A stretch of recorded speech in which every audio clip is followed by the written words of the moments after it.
साधु और उनकी बेटी। गंगा नदी के किनारे एक साधु रहते थे।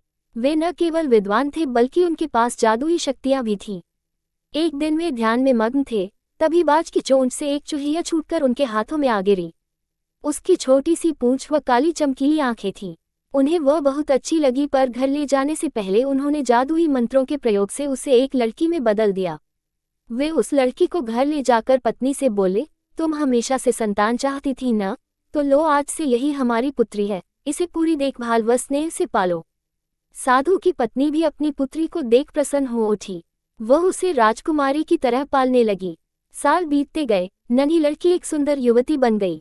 जब वह 18 वर्ष की हुई तो साधु व उसकी पत्नी उसके लिए वर तलाशने लगे। साधु ने कहा, मेरी बिटिया का विवाह ऐसे व्यक्ति से होना चाहिए जो सबसे बड़ा हो। मेरे हिसाब से सूर्य ठीक रहेगा। पत्नी ने भी हामी भरी।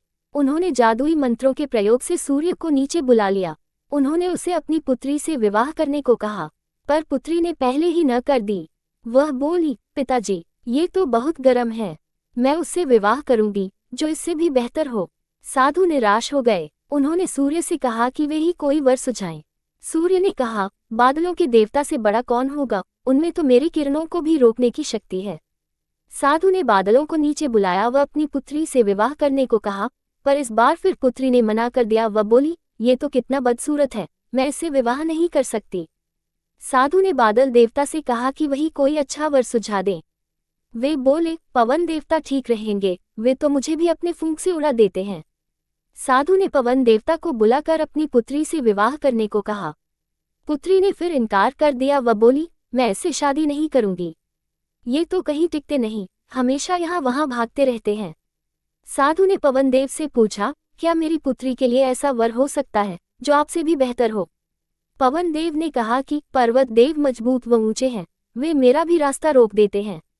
साधु ने पर्वत देवता से कहा कि वह उसकी पुत्री से विवाह कर लें। पुत्री ने फिर से मना कर दिया। वह बोली, ये तो बहुत लंबे, सख्त व कठोर हैं, मैं इनसे विवाह नहीं कर सकती, इनसे भी कोई बेहतर चाहिए। पर्वत देवता ने चूहे का नाम सुझाया।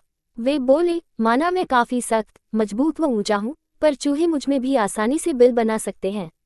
साधु ने चूहे को बुलाया। उसे देखते ही उसकी पुत्री खुशी से उछल पड़ी। हाँ पिताजी, यही तो है वह, मैं जिससे शादी करना चाहती थी।